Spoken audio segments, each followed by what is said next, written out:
Good morning, everyone. All right, welcome to another Monday morning.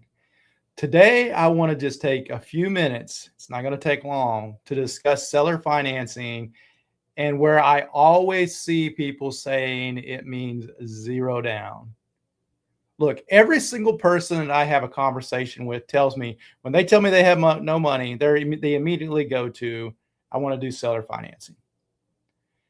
If you are doing seller financing, you still have to consider that you may have repairs, that there's additional closing costs. There's a lot of other things to take into consideration. And seller financing doesn't mean go into a bad deal. So let's talk about a few of those things. Number one, bad deals.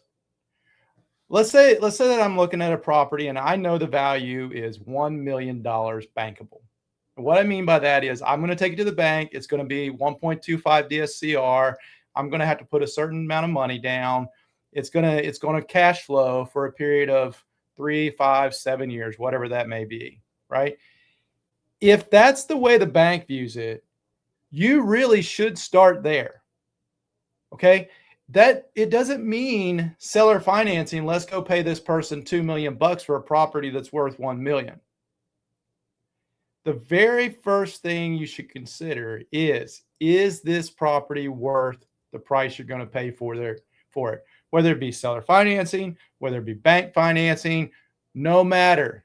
It does not matter. Figure out the right cost. Now, once you know it's bankable, once you know you're at a price point that actually makes sense, then you can start negotiating terms. So let's say the bank is going to charge you 6% interest. Maybe you can get this seller financing for 5% interest. Maybe that's going to be your lever, right? Maybe the bank's going to say that you have to do this over a 20-year period or a 15-year period, which is often the case when you're talking about, single family or multifamily, when you go to the bank and you ask them for a loan and you're privately signing this. Maybe you go to the seller and you ask them if they can do 30 years amortized or even interest only at 4%, 4.5%. So again, it does not mean take on a bad deal just because you have seller financing. Now, the second part of this, zero down. If you go into a property with zero money down and let's say you're following the exact same bank terms, you are going to be in the hole every single month because now you're not cash flowing at all. And then that's not even taken into consideration.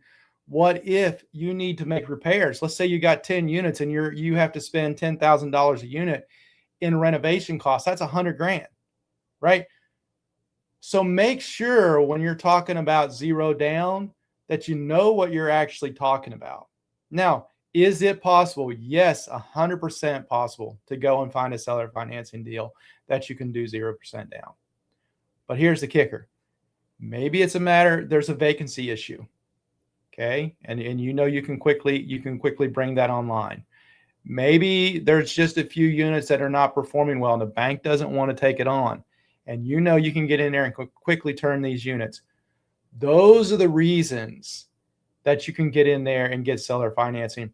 Even if you've got an out-of-state owner or an owner that's just not doing a very good job managing the property, again, the bank doesn't want to take it on, and you can fix the property management very quickly. That's a moment to go in there with zero down and make that deal happen. Now, people promising you zero down, it is not something easy to make happen. It's doable, but again, you're going to have to put in the work, make sure you're evaluating the property correctly. If you do those things, then yes, you can get in there and make it happen.